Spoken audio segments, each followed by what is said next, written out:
I know that having kids naturally is usually the goal, and most of, for some people it's not. Some people prefer to not have kids naturally just because it doesn't fit their life choices. But I thought just came to mind when I was reading a post about a lot of women over 40, celebrities who had kids in their 40s, and a lot of their kids were conceived with um, fertility treatments like IVF. And it seemed like a lot of them did have birth defects. Not all of them, but some of them had birth defects. And I know that that's not rare, especially when you're advanced maternal age, you can have some complications. But I always assumed that was like Down syndrome, things, along the lines of that. But now it's seeming like autism is very high in people who have fertility treatments. And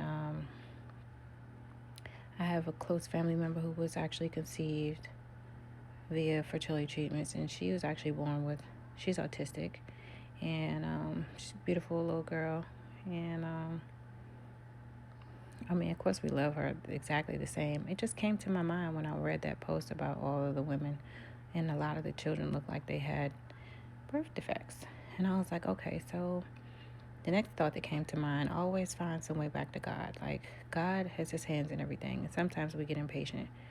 I actually tried fertility treatments, but I only got as far as using Clomid because I'm not rich. And my husband and I, we just figured, okay, it'll happen when it happens because the Clomid didn't work. But months later, we did end up conceiving twins. And the doctor said it was natural because the Clomid didn't work, and he wouldn't let us try anything else. He wouldn't let us try more, apparently, because we had exhausted the amount of attempts that we could try. But we did lose our son. So we were pregnant with a boy and a girl. Our daughter is 9 years old now. Obviously, she was fine, but we lost our son at 5 months old, at 5 months pregnant. And it was devastating.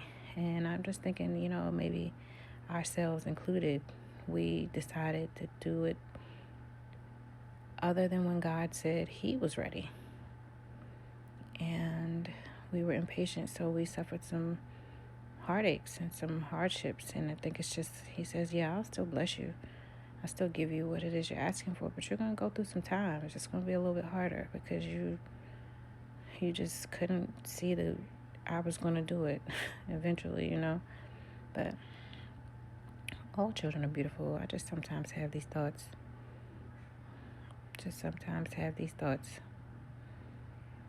Please don't hold against me.